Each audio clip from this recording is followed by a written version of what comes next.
कि हमने पहले सरकार बनने से पहले कहा था, जब चुनाव के प्रचार प्रसार में हम थे तो हमने कहा था कि जब हमारी सरकार बनेगी तो हमारी सरकार दिल्ली से नहीं, रांची के हेडक्वार्टर से नहीं चलेगा, बल्कि हमारी सरकार गांव-गांव, पंचायत-पंचायत से चलेगा।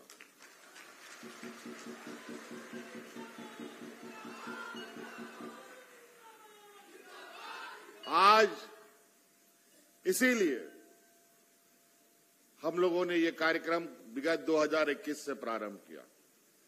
हमारा झारखंड प्रदेश देश का सबसे पिछड़ा राज्य है।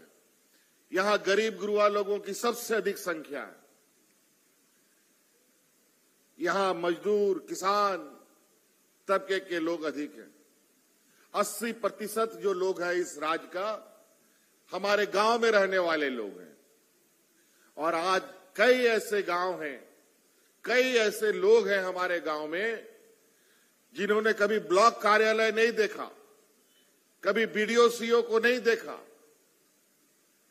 और डीसी एसपी को तो बात ही बहुत दूर है। इसीलिए हमने ये तय किया है और हमारे बेचारे ग्रामीण अपने कामों को लेकर दलाल और बिचौलियों के चक्कर में फंस जाते थे। इसीलिए हमने सोचा कि ये सरकार अब किसी को ब्लॉक नहीं बुलाएगी, किसी को जिला नहीं बुलाएगी, बल्कि खुद ब्लॉक कार्यालय उसके घर के दरवाजे में जाएगा।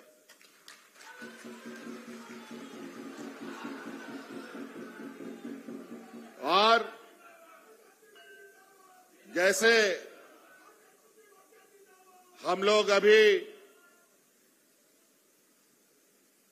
इंतजार करते हैं त्योहारों का, कहीं क्रिसमस का, कभी सरहुल का, कभी कर्मा का, कभी दिवाली का, कभी दशहरे का, हम इंतजार करते हैं और उन त्योहारों में बढ़ चढ़ करके हिस्सा लेते हैं। तो अब आपकी ये सरकार आपके लिए, जब तक हम सरकार में रहेंगे, आपके लिए ये त्योहार हमेशा आपके पंचायत में लगता रहेगा।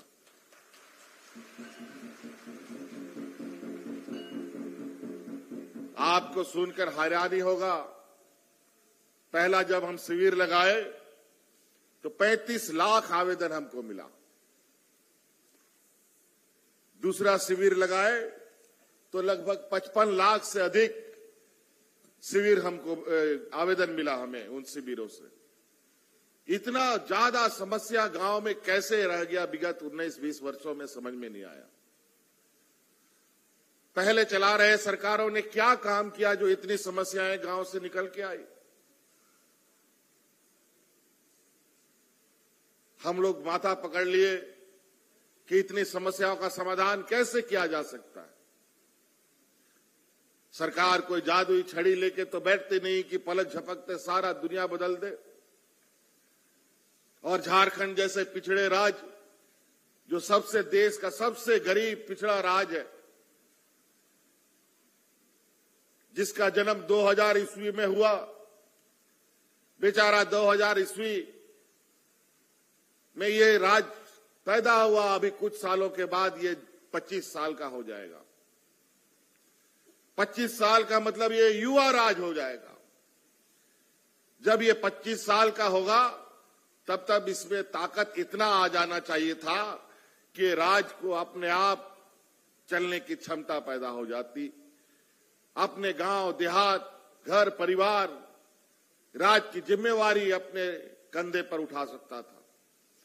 लेकिन ना जाने पूर्ववर्ती सरकारों ने इस नवजात झारखंड का इस कदर शोषण किया कि इस झारखंड को बीमारी और गरीबी और गरीबी और गरीबी बनाता चला गया। और नतीजा ये हुआ कि उस समय जब सामान्य जीवन था, कोई चुनौती नहीं थी, कोई सुखाड़ नहीं, कोई महामारी नहीं। उस समय हमारे इस राज्य में लोग हाथ में राशन कार्ड लेकर के भूख से मर रहा था। ये स्थिति पैदा कर दी इन लोगों ने। जब राज्य के चारों तरफ से शोषण का जो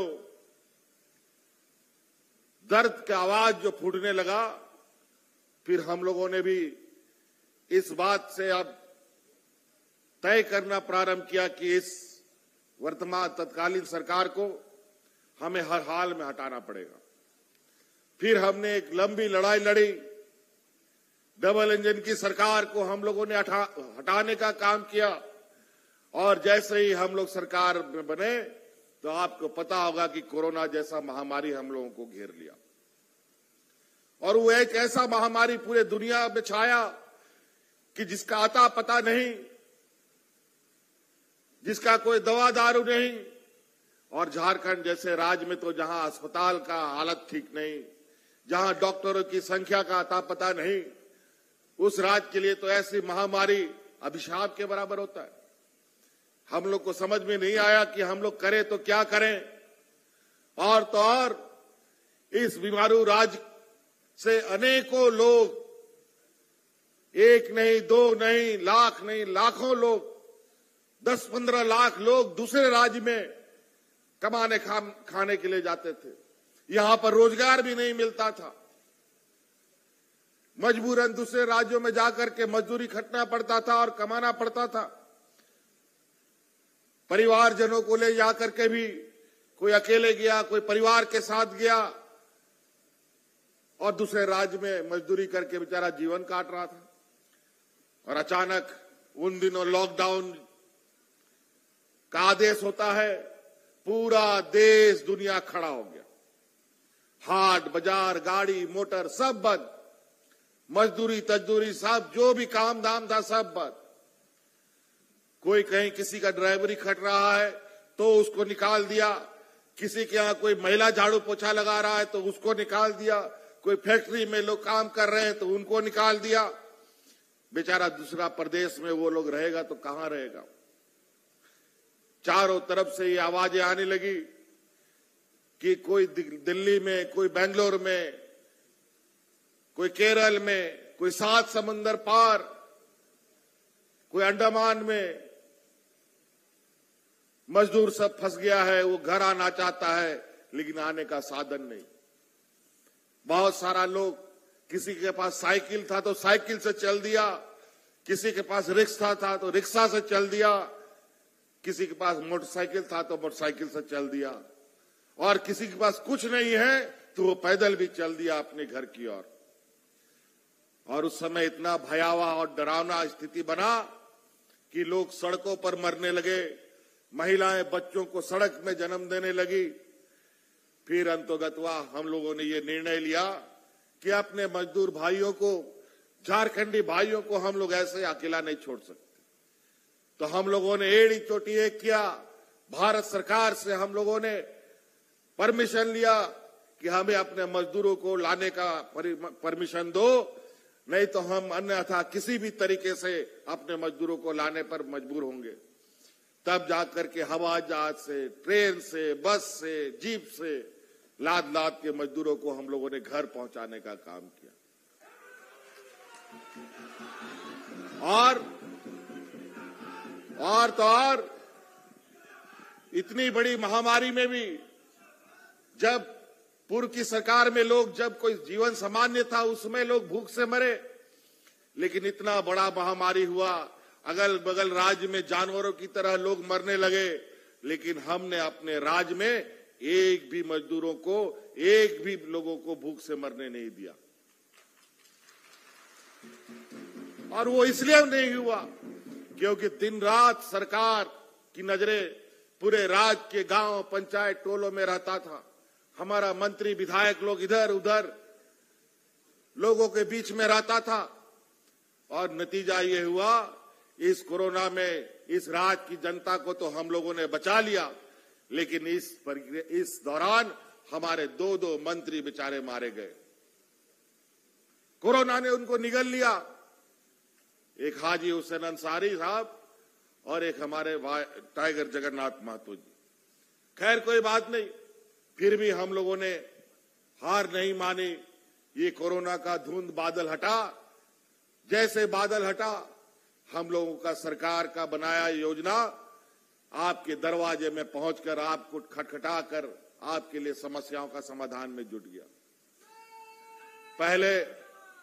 पहले का समस्या, दूसरे शिविर की समस्या इतनी बड़ी थी कि हम लोगों को समझ में नहीं आया कि इस काम को कहां से शुरू किया जाए।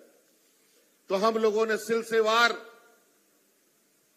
सबको बनाया कि कौन सा काम पहले करना चाहिए, कौन सा काम बाद में।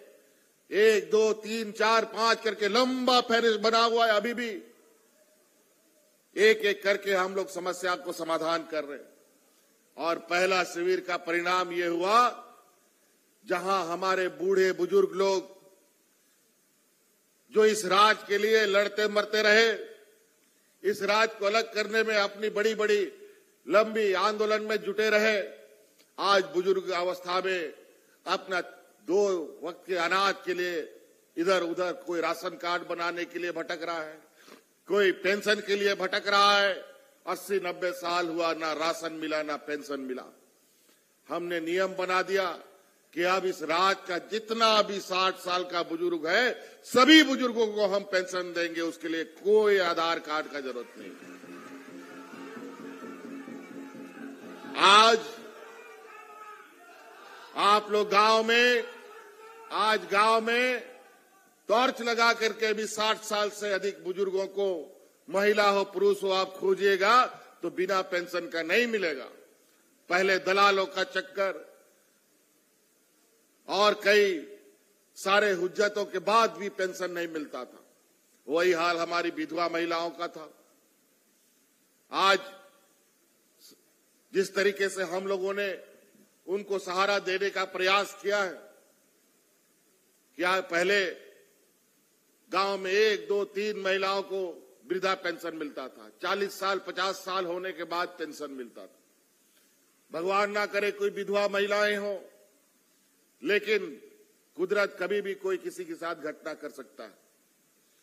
कभी भी लोग महिलाएं विधवा हो सकती हैं, शादी के 6 महीने के बाद भी और शादी के 60 साल बाद भी।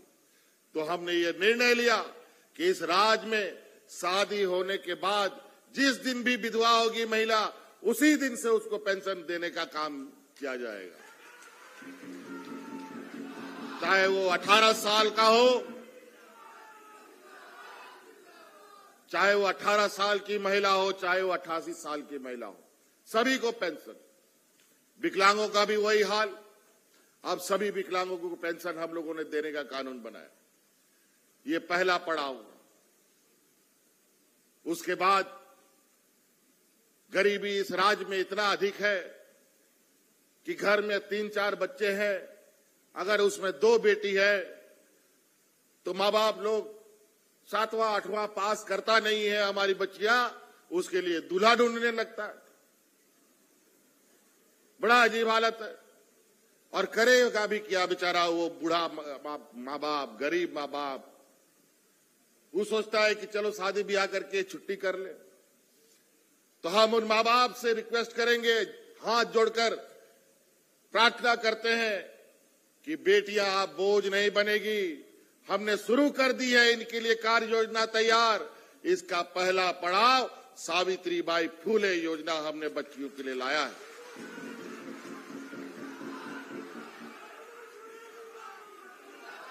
और अब हमारी बेटियां बोझ नहीं बनेंगी। अब ये बेटियां इंजीनियर, डॉक्टर, वकील, पत्रकार बनेगी। उसका पूरा तैयारी हमने आपके लिए कर दिया है। अब आपको बच्चों के लिए चिंता करने की जरूरत नहीं है।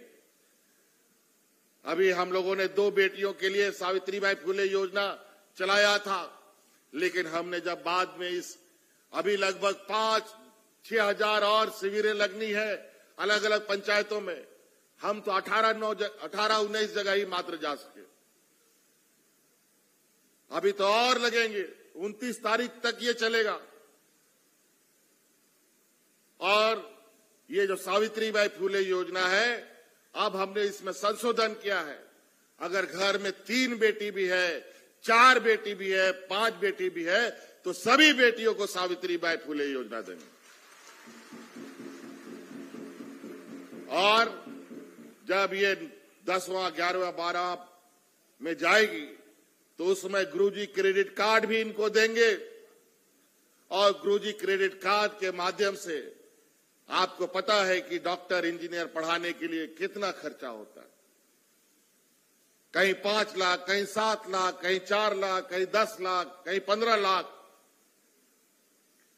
अब जो भी हो, किसान हो, मजदूर हो, किसी की भी बेटा बेटी लोग, सभी लोगों को गुरुजी क्रेडिट कार्ड हम देंगे। जब 12वीं पास करेगा लोग, और उसके बाद जो भी पढ़ाई करना चाहेगा, और उसमें जो पैसा का खर्च आएगा, वो पैसा का खर्च राज्य सरकार आपको देगी। चाहे वो 5 लाख हो, चाहे वो 10 लाख हो। और आपको कोई चीज गिरवी नहीं रखना है, जमीन बंधक नहीं रखना है, खेत बंधक नहीं रखना है, गाय बकरी बेचने का जरूरत नहीं है। उसका गारंटर सरकार बनेगा। और जब तक पढ़ाई पूरी नहीं होगी, सरकार को पैसा भी नहीं देना है आपको। और तो और आपको यहां के अलावा विदेशों में भी अगर पढ़ने जाना है, विदेश में भी पढ़ने जाना है, तो उसमें भी करोड़ों रुपया खर्चा आता है। आज तक कभी झारखंड का आदिवासी, दलित, पिछड़ा, अल्पसंख्यक लोग अपना बाल बच्चों को विदेश में पढ़ने का सपना नहीं देखा। ना बेटा बेटी लोग कभी सपना देखा। सरकारी स्कूल में हमारा किसी तरह डिग्री हो जाए, यही बहुत बड़ी बात है। लेकिन अब विदेश में भी पढ़ने के लिए बिना किसी गारंटी का, बिना किसी बंधक का, आपके लिए हम लोगों ने मरांगों के पारदर्शी स्कॉलरशिप छात्रवृत्ति योजना लाया है। और आपको सुनकर बहुत खुशी होगी कि सिर्फ और सिर्फ गुमला जिला से अभी हमारे 5 बच्चे विदेश में पढ़ रहे हैं। 2 को अभी जाना, 1 को या 2 को अभी बाद जाना है। पहले जो बच्चे हैं, दिनेश भगत है कोई गुमला का, वो 2022 में ही गया है। और एक बच्ची है दीपिका टेटे, वो भी 2022-23 में ही गई है। और ज्योति वंदना लकड़ा, वो भी विदेश में 2023-24 में गई है। और मेरी स्मृति कुजूर भी एक बच्ची है, वो भी लंदन चली गई। और शायद अभी कोई प्रफुल्ल किरण है, उसको अभी फिर विदेश में जाने के लिए अनुमति मिल चुका है। और उसका पूरा आने जाने, रहने, खाने का सारा पैसा राज्य सरकार देती है, और उसको सरकार को वापस भी नहीं करना पड़ता।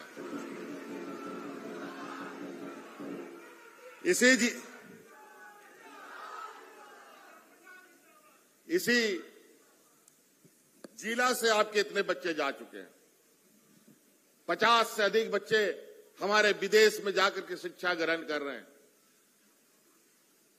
आप इससे अंदाजा लगा सकते हैं, जिन अंग्रेजों के खिलाफ हम लोग के भगवान बिरसा मुंडा, सिद्धू कान्हू, चांद बरूद, अनेक वीरों ने लड़ाई लड़ी।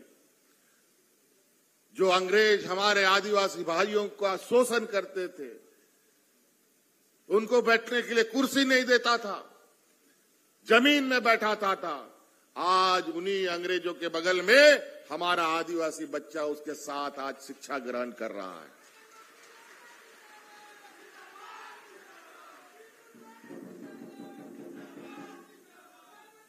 तो ये कैसे होता है? कैसे आम दिना में लोग भूख से मरे? कैसे इतने बड़े महामारी सुखाड़ में भी लोग भूख से नहीं मरे? क्या हो गया ऐसे? जब हम ये राज्य का जब जन्म हुआ, उस समय सरकार के खजाना में भरपूर पैसा था, सरप्लस बजट था। लेकिन आज घाटे के बजट में झारखंड चल रहा है। कहां चला गया वो पैसा? कहां लाखों करोड़ों रुपए का पैसा चला गया? और जो लाखों कर्मचारी हैं जिनको सरकार तनख्वाह देती है आपकी सेवा के लिए, आपके घर घर में जाके सेवा करने के लिए उनको सरकार तनख्वाह देती है, लेकिन कभी पदाधिकारी आपके घर में जाकर के आपके लिए आपको कोई मदद दिया? कभी नहीं। 20 सालों में, 19 सालों में इन लोगों ने जो कर्मचारी को आपकी सेवा के लिए लगाया था, उन कर्मचारियों को उन लोगों ने अपने सेवा में लगा दिया। नतीजा गांव बद से बदतर होता चला गया। आज वही कर्मचारी, ये इस राज का तो गांव देहात के लोगों का शोषण तो हो ही रहा था, यहां के कर्मचारियों का भी शोषण होता था। इनका भी पेंशन इन लोग लूट करके अपने बाजार में लगा करके अपने जेबें भरने में लगे हुए थे। आज इन्हीं कर्मचारियों को उनका अधिकार देते हुए आज आपके सेवा में लगा है, आपके गांव में है, आपके पंचायत में है। और आने वाला समय में जो जिसकी जिम्मेवारी है उसको अपनी जिम्मेवारी निर्वाहन करना पड़ेगा। आज गांव में जो यहां का जो सबसे अधिक संख्या लोग गांव में रहता है, ये गांव जब तक मजबूत नहीं होगा, ये राज कभी मजबूत नहीं हो सकता। और हम लोगों को तो हमेशा से इस झारखंड के लोगों को बहुत रोना गिड़गिड़ाना पड़ा है। खनिज संपदा हमारा राज है, लेकिन इस राज के खनिज संपदाओं से बड़े बड़े व्यापारियों का पेट भरता है, लेकिन गरीबों का कुछ नहीं। जैसे राज अलग हम लोगों ने लिया है, केंद्र सरकार से भी अपना अधिकार लेना पड़ेगा। आज के दिन में 1,36,000 करोड़ रुपया राज्य सरकार का केंद्र में बकाया है, लेकिन आज वो बकाया हमें नहीं मिलता। अगर आज वो बकाया जिस दिन मिल गया होता, उसी दिन, उसी घड़ी, उसी क्षण इस राज्य में जो पिछड़ापन का कलंक है, गरीबी का कलंक है, वो उसी दिन मिट जाता। लेकिन इसके लिए भी लड़ना पड़ेगा, राजनीतिक लड़ाई। आप पहले हमारे पूर्वज, हमारे अगुआ नेता जिस तरीके से लड़ाई लड़ते थे, वो लड़ाई में अब बदलाव है। अब बौद्धिक लड़ाई है, बुद्धि से भी लड़ा जाता है, राजनीतिक ताकत मजबूत करनी पड़ती है। इसीलिए आने वाली पीढ़ी मजबूत हो, इसलिए हम अपने बच्चों की अच्छी शिक्षा की व्यवस्था कर रहे हैं। हर एक जिला में, पूरे राज्य में हम लोगों ने प्रथम चरण पर 80 उत्कृष्ट विद्यालय बनाए। आपके जिले में भी 2-3 उत्कृष्ट विद्यालय बना है, और ये उत्कृष्ट विद्यालय प्राइवेट स्कूल से बेहतर स्कूल बनेंगे, और उसका जो संचालन होगा, उसमें जो शिक्षक होंगे, वो जो उच्च शिक्षा प्राप्त शिक्षक, वहां आप उनकी वैकेंसी निकाली जाएगी और उसमें रखा जाएगा, ताकि हमारे आज के प्रतिस्पर्धा और कंपटीशन के समय में हमारे बच्चे भी बेहतर कर सके, प्राइवेट स्कूलों के बच्चों के बराबर वो भी अपने कंपटीशन में जा सके। तो कई ऐसी चीजें हैं, और ये 80 स्कूल आगे समय में बढ़कर पूरे राज्य में लगभग 5,000 उत्कृष्ट विद्यालय बनेंगे, जो प्राइवेट स्कूलों के तर्ज पर होंगे। आज इधर आपके शिक्षा को लेकर, आपके खेल को लेकर, हमारा खूंटी, गुमला, सिमडेगा जिला किस तरीके से खेल के लिए, हॉकी खेल के लिए प्रसिद्ध है। विशेषकर हमारी बच्चियां यहां पर खेल का हुनर दिखाती है। आज बेचारा एन केन प्रकारेन आधा पेट खा करके भी अपना नाम पूरे देश में रोशन कर रही है।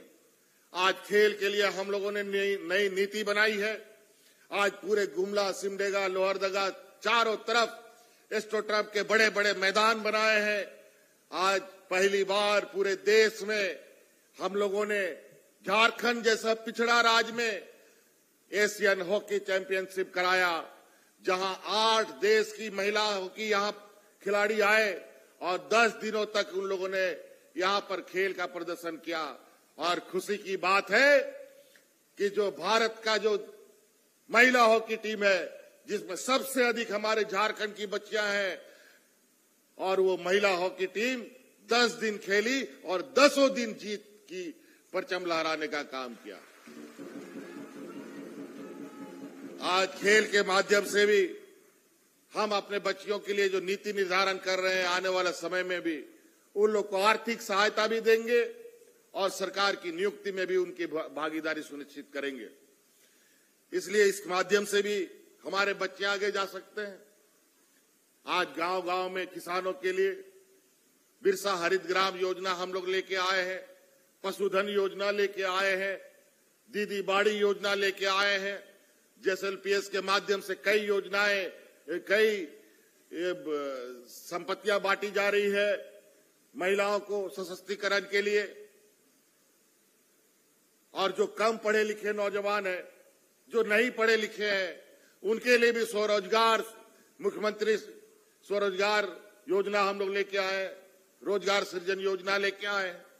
आप कोई भी काम करना चाहते हैं, महिला पुरुष, लड़का लड़की, कोई ब्यूटी पार्लर चलाना चाहता है, कोई सिलाई दुकान चलाना चाहता है, कोई सैलून दुकान चलाना चाहता है, कोई राशन दुकान चलाना चाहता है, उसके लिए जो पूंजी आपके पास नहीं है, वो पूंजी राज्य सरकार आपको देगी।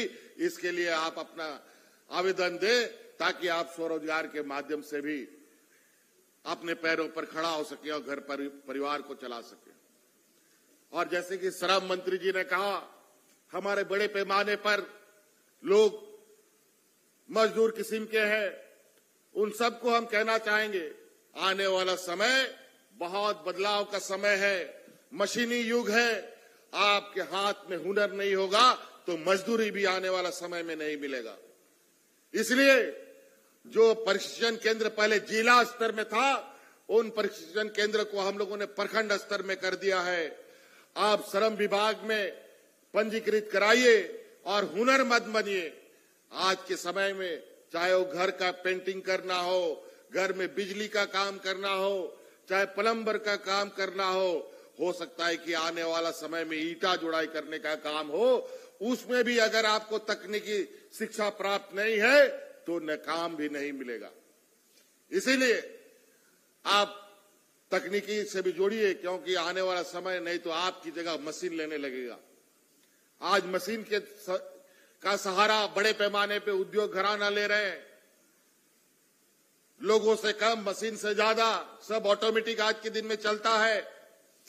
महिलाओं को पता है कि पहले सिलाई मशीन पैर से उसको चलाया जाता था, अब सब ऑटोमेटिक मशीन चलता है।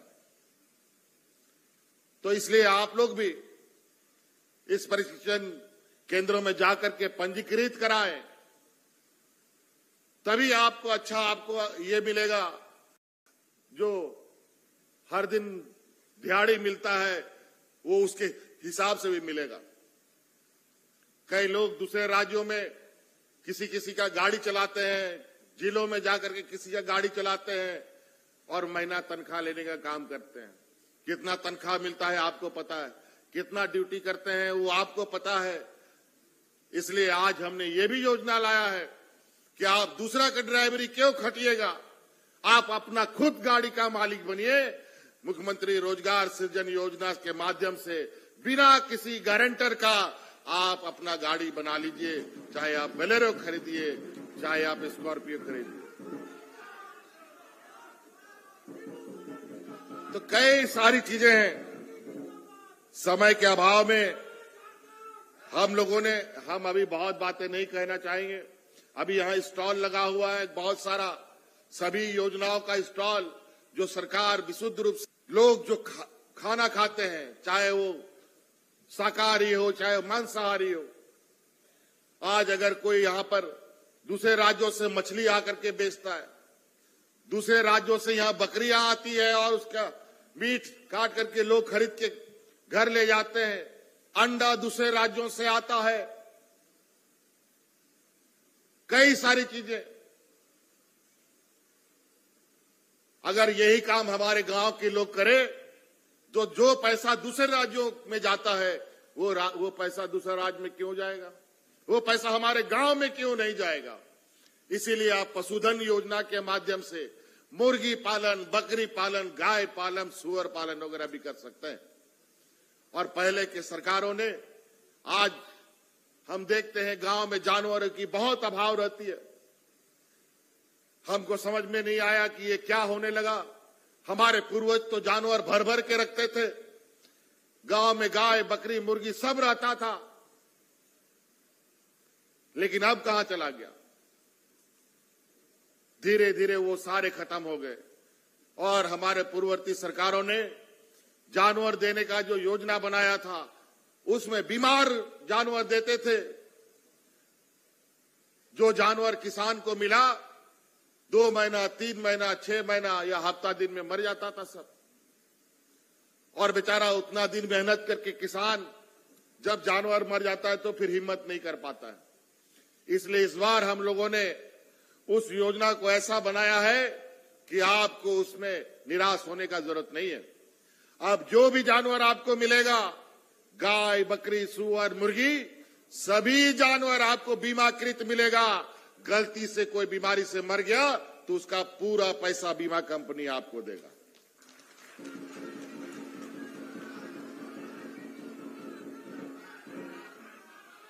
ये बड़ा अजीब विचित्र विगत 20 वर्षों में, 19 वर्षों में हुआ है। यहां आदमी का इंश्योरेंस होता है, मोटरसाइकिल का इंश्योरेंस होता है, गाड़ी का इंश्योरेंस होता है, जानवर का इंश्योरेंस क्यों नहीं होता है भाई? यहां धान का इंश्योरेंस होता है, सब्जी का इंश्योरेंस होता है, लेकिन जानवर का इंश्योरेंस क्यों नहीं होता है? ये समझ से बाहर है। और यही नतीजा है कि पशुधन को बढ़ावा नहीं मिलता है। लेकिन आने वाला समय में ये तो सरकार की योजना है। आम व्यक्ति भी अगर आप बड़ा बड़ा फार्म खोलना चाहेगा गाय, बकरी, मुर्गी, सुअर का, वो भी कैसे इंश्योरेंस से कवर्ड हो, इसके लिए हम नीति निर्धारण कर रहे हैं।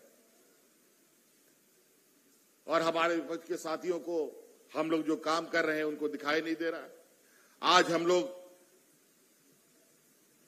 गुमला के सुदूर ग्रामीण क्षेत्र में है। इस गांव में विगत मुझे लगता है कि 10-15 दिन से यहां पर इस कार्यक्रम की तैयारी चल रही होगी। हम लोग ये कार्यक्रम प्रखंड कार्यालय या जिला कार्यालय में भी कर सकते थे, लेकिन नहीं। हम पहले भी कहा कि ये सरकार गांवों की सरकार है। गांव गांव जाएगी और गांव गांव देखेगी कि विकास का जो हम लोगों ने पैमाना और योजना बनाया है, लोगों को मिल रहा है कि नहीं मिल रहा। आज इसीलिए 20 वर्षों में हमारे पूर्ववर्ती सरकारों ने इस राज्य के मात्र 16 लाख लोगों को पेंशन दिया था। 20 वर्ष में राज्य अलग होने से 2019 दिसंबर तक मात्र इन लोगों ने 16 लाख लोगों को पेंशन दिया। और इन 4 सालों में जो 29 तारीख का आने वाला दिन है, वो इस सरकार का 4 साल बीतेगा। और इसमें हम लोगों ने अब तक 36,20,000 लोगों को पेंशन देने का काम किया।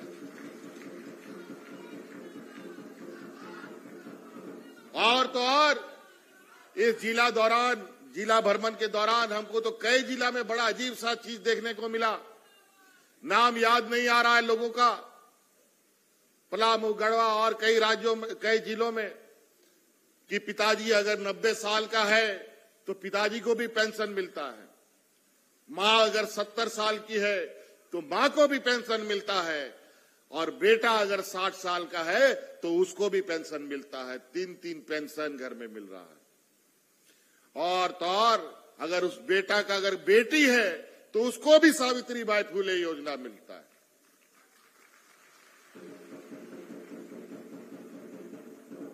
आज इन लोगों ने विगत 9-20 वर्षों में इस राज्य में लोग भूख से जो मरे ना, यहीं पर सिमडेगा, गुमला साइड बहुत घटनाएं घटी। और वो इसलिए मरा कि उसको पता है कि इस राज्य में गरीब लोगों की संख्या अधिक है। फिर भी उन बेईमानों ने इस राज्य के 11 लाख गरीबों का राशन कार्ड मिटा दिया, डिलीट कर दिया और लोगों को भूख से मरने दिया। आपकी ये सरकार बनने के बाद हम लोग अतिरिक्त 20 हरा राशन कार्ड बनाए हैं जो गरीबों के बीच में बांटे हैं, जिसके माध्यम से हम उनको अब अनाज दे रहे हैं।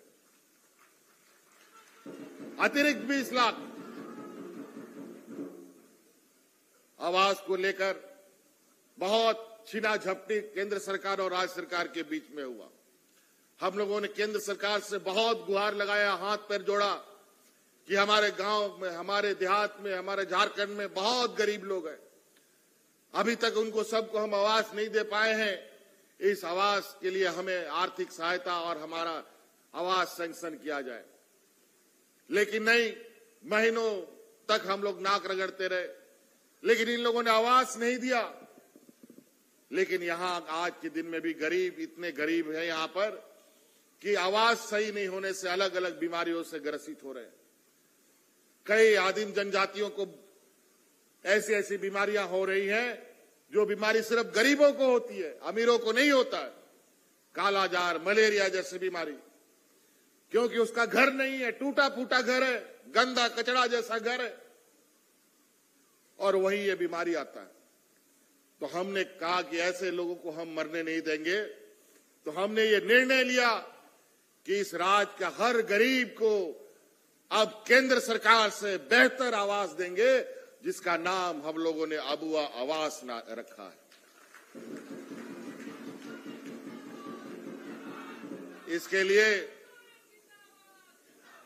इसके लिए हम लोगों ने पहले आकलन लगाया कि लगभग 7-8 लाख लोग को हमको आवास देना पड़ेगा, और हम लोग का अंदाजा था लगभग 15-16 हजार करोड़ रुपया इसमें खर्चा होगा। लेकिन जो आवेदन आ रहे हैं, मुझे लगता है कि आवेदनों की संख्या बहुत अधिक होने जा रही है। लेकिन हम आपको वचन देते हैं, हम आपको आश्वस्त कर देना चाहते हैं, आप चिंता मत करें। 1 साल लगे, 2 साल लगे, 3 साल लगे, 4 साल लगे, एक एक पाई इकट्ठा करेंगे और हर घर को 3 कमरे का आवास हम लोग उपलब्ध कराएंगे। कई चीजें, गरीबों को 10 रुपया में धोती साड़ी हम लोग दे ही रहे हैं। हर एक गरीब को साल में 2 बार धोती साड़ी लुंगी देने की योजना चल रही है। रोजगार को लेकर के स्वरोजगार पर हम लोग मुख्यमंत्री रोजगार सृजन लाए हैं। और एक बात विशेष रूप से हम लोगों ने फूलो झानो आशीर्वाद योजना लाया है, विशेषकर महिलाओं के लिए, और उन महिलाओं के लिए जो हमारी महिलाएं हड़िया बेचती है। हम उन महिलाओं से विनती करना चाहेंगे, आप जो माथा में हड़िया का डेगची लेके घूमते हैं, उसको एक बार फेंक के देखिए और सरकार की योजना माथा में लीजिए। देखिए आपका मान सम्मान और हमारा आने वाला पीढ़ी कितना मजबूत होगा। और इसके लिए सावित्रीबाई फुले योजना जब हम लाए थे, जिसमें 10,000 रुपया अनुदान देने का हम लोगों ने निर्णय किया था, वो 10,000 को बढ़ाकर हमने 50,000 रुपया कर दिया है। आप आइए, आवेदन दीजिए और 50,000 रुपया लेके जाइए और हड़िया बेच करके दूसरा कोई पकौड़ी का दुकान खोलिए, चाय का दुकान खोलिए, सब्जी का दुकान खोलिए, जो भी काम कीजिए। क्योंकि हड़िया को लेकर, और ये एक ऐसा जहर कुछ लोगों के द्वारा इसके अंदर डाला जा रहा है कि झारखंड का आदिवासी समाज इसके नशे में आकर के खत्म हो जाएगा। और फिर जो हमारे पूर्वजों का लड़ाई है, जो उनका खून पसीना बहा है, वो पानी हो जाएगा। चाहे वो भगवान बिरसा मुंडा हो, चाहे वो तेलंगाना खड़िया हो, चाहे सिद्धू कानू हो, चाहे आदरणीय दिसम गुरु शिबू सोरेन जी हो। इसलिए आप लोगों से विनती है कि इस व्यवसाय को, इस व्यापार को समाप्त करने की भी कसम खाएं। इसीलिए हम लोगों ने सावित्रीबाई फुले योजना लाया है। सिद्धू कानू, चांद भैरव, फूलो झानो, ये 5-6 बहनें, पूरा एक परिवार का, जिन लोगों ने एक साथ अंग्रेजों से लड़ाई लड़ी थी, अगर वो हड़िया दारू बेचे होते तो शायद हम लोगों को ये राज नहीं मिलता। आज इसीलिए कई ऐसे लोग हैं आज इस राजनीतिक मैदान में जो हमारे बीच में इस जहर को डालने का कोशिश कर रहा है। हमारा नौजवान 25-30 साल का नहीं होता है, बेचारा मर जाता है या कोई उसका ऐसी स्थिति हो जाती है कि कोई काम के लायक नहीं रहता है। आज कितनी सारी योजनाएं आपके बीच में है, आज आपके हर सहूलियत के लिए अभी मुख्यमंत्री ग्राम गाड़ी योजना आपके लिए प्रारंभ किए हैं, जो गांव-गांव पंचायतों में वो गाड़ी चलेगा, बस चलेगा, जो शहर को जोड़ेगा। कई लोग शहर नहीं आ पाते हैं, कोई सब्जी बेचने के लिए, कोई कुछ करने के लिए, बाजार करने के लिए, तो आज वो बस के माध्यम से हम लोगों ने ये निर्णय लिया है कि उस बस के अंदर हमारे बूढ़ा बुजुर्ग, आंदोलनकारी, महिलाएं और हमारे स्कूल कॉलेज के छात्र छात्राएं मुफ्त आना जाना करेगी, उसको पैसा नहीं लगेगा।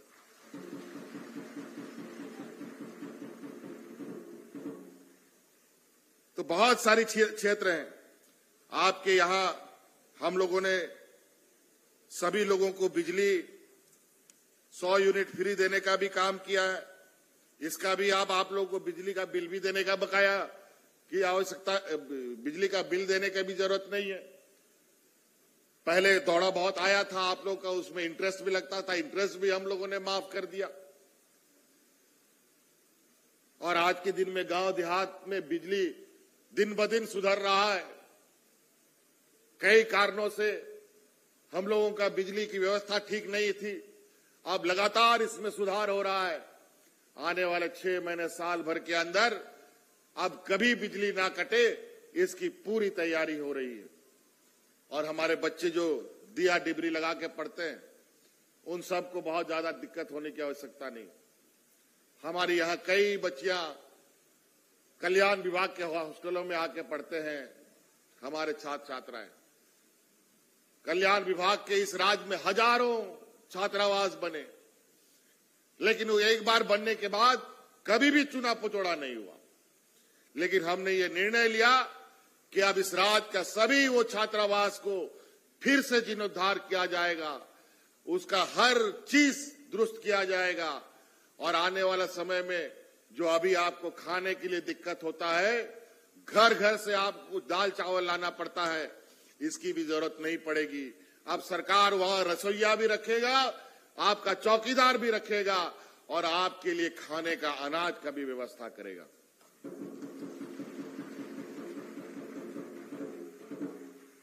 आपकी इस गुमला जिले में ग्रामीण सड़क का अगर हम स्थिति बताएं, हम लोगों ने तो बहुत बड़े पैमाने पर सड़कों का काम शुरू कर दिया है, ताकि आने जाने को लेकर बहुत दिक्कत जहां जहां होती है उन सब चीजों में सरल हो सके। गांव की सड़क लगभग 700-800 किलोमीटर बनाने का हम लोगों ने सिर्फ और सिर्फ गुमला जिले में निर्णय लिया। 800 किलोमीटर इस गुमला जिला में ग्रामीण सड़क बनेंगे और इसका लागत लगभग 625 करोड़ रुपया से बनेगा। और तो और जो पथ निर्माण विभाग अलग रोड सड़क बनाएगा और वो लगभग 200 से अधिक किलोमीटर का सड़क बनेगा, जो 300 करोड़ रुपया में बनेगा। तो आने वाला समय में गुमला में कोई ऐसा सड़क नहीं बचेगा जहां आज उबड़ खाबड़ हो। आपके इधर खेती बाड़ी के लिए भी हम लोगों ने सिंचाई के लिए कई सारी योजनाएं, लगभग 9 योजनाएं हम लोगों ने स्वीकृत किया है और कई चीजों में जीर्णोद्धार का काम चल रहा है, जो लगभग 242 करोड़ उसमें खर्च होने जा रहा है और लगभग 25,000 एकड़ जमीन में खेती होगी। तो खेती बाड़ी करने के लिए भी बिरसा हरित ग्राम योजना लेके आए हैं। आजकल मौसम धोखा देता है, जब जरूरत है उसमें बारिश नहीं होता है, इसीलिए हम लोगों ने बिरसा हरित ग्राम योजना लाया। आप और भी फलदार सिर्फ धान, गेहूं, साग सब्जी पर भी निर्भर मत रहिए। कई ऐसे और फलदार पेड़ लगा सकते हैं, आम लगा सकते हैं, लीची लगा सकते हैं, अमरूद लगा सकते हैं, कटहल लगा सकते हैं। कई ऐसे हैं जो आज के दिन में भी बाजार में कमी है इसकी, और जो बड़े पैमानों पे इसका बाजार देश दुनिया में चलता है, उसके माध्यम से भी आप लोग अपना खेती बाड़ी से जुड़ सकते हैं। और तो और हम लोगों ने वीर आबुआ दिसम कार्यक्रम भी चला रखा है, जिसके माध्यम से बड़े पैमाने पे वन पट्टा दिया जाएगा, व्यक्तिगत हो सामूहिक हो, और उन वन पट्टा जो आपको मिलेगा उसमें भी बिरसा हरित ग्राम लगा सकते हैं। और तो और जो फॉरेस्ट विभाग का जमीन सब है उसमें भी हम लोग तैयारी कर रहे हैं कि आपको वो जमीन उपलब्ध कराया जाए, और विशेष रूप से बिरसा हरित ग्राम के लिए। और जब तक पेड़ रहेगा वो जमीन का मालिक आप ही बने रहिए। और तो और आप बिरसा हरित ग्राम योजना के माध्यम से जो वृक्ष लगाने के लिए आपको मिलेगा, और उस पेड़ को बचाने के लिए 3 साल तक रखवाली करने के लिए हर दिन मनरेगा से आपको मजदूरी मिलेगा। उसमें भी आपको अपना खर्चा लगाने का जरूरत नहीं। तो इसमें भी हमको आगे बढ़ के इस राज्य को मजबूत कर सकते हैं। हमारा ग्रामीण अर्थव्यवस्था मजबूत हो, हमारे किसान मजबूत हो, ये हमारा मुख्य उद्देश्य है। इसलिए बातें कम, हम अब समाप्त करना चाहेंगे। अब हमारा भी पाठशाला खुलने जा रहा है। अभी हम लोग का भी टिफिन का समय खत्म हो गया है, और आज सत्र का भी महत्वपूर्ण दिन है। बहुत सारी बातें हैं। अभी विशेषकर यहाँ पर हमारे हाथ में 3-4 किताबें हैं, छोटा छोटा। ये सारी किताबें हमारे स्कूल के बच्चों स्कूलों में भी जाएंगे, हमारे स्कूल के लाइब्रेरी में भी जाएगा। और हम आप सभी छात्र छात्राओं से कहना चाहेंगे, बेटा हम लोग के माँ बाप लोग, कई माँ बाप ऐसे हैं जो पढ़े लिखे नहीं है, उसको पता ही नहीं है बेचारा क्या सरकार करती है। तो हमने इन किताबों में वो सारी योजनाएं बनाई हैं जो आप लोगों के लिए है, और योजना का लाभ कैसे लेना है, कहां से लेना है, वो सारा इस किताब में है। आप अपना कक्षा का किताब तो पढ़िएगा, अपनी क्लास की किताबें तो पढ़ेंगे ही, लेकिन माँ बाप को सहायता करने के लिए, जो पढ़े लिखे नहीं है उनको सहायता करने के लिए इन किताबों को भी देखिएगा, पढ़िएगा, ताकि आप घर में बता सके कि पिताजी आपके लिए भी सरकार ने ये योजना बनाया है, इसका भी आप लाभ लीजिए। है कि नहीं? हम आपसे ये जानना चाहते हैं, जरा हम आवाज सुनना चाहते हैं, गांव गांव में शिविर लगना चाहिए कि नहीं लगना चाहिए? हर बार लगना चाहिए। चलिए, बूढ़ा बुजुर्ग लोग को पेंशन मिल रहा है, महिला दीदी लोग को पेंशन मिलता है। चलिए आप लोग, हम भी थोड़ा, हमारा ध्यान चला गया है अब विधानसभा की ओर, इसलिए इन्हीं बातों के साथ हम आगे का कार्यक्रम के लिए आपसे विदा लेना चाहते हैं।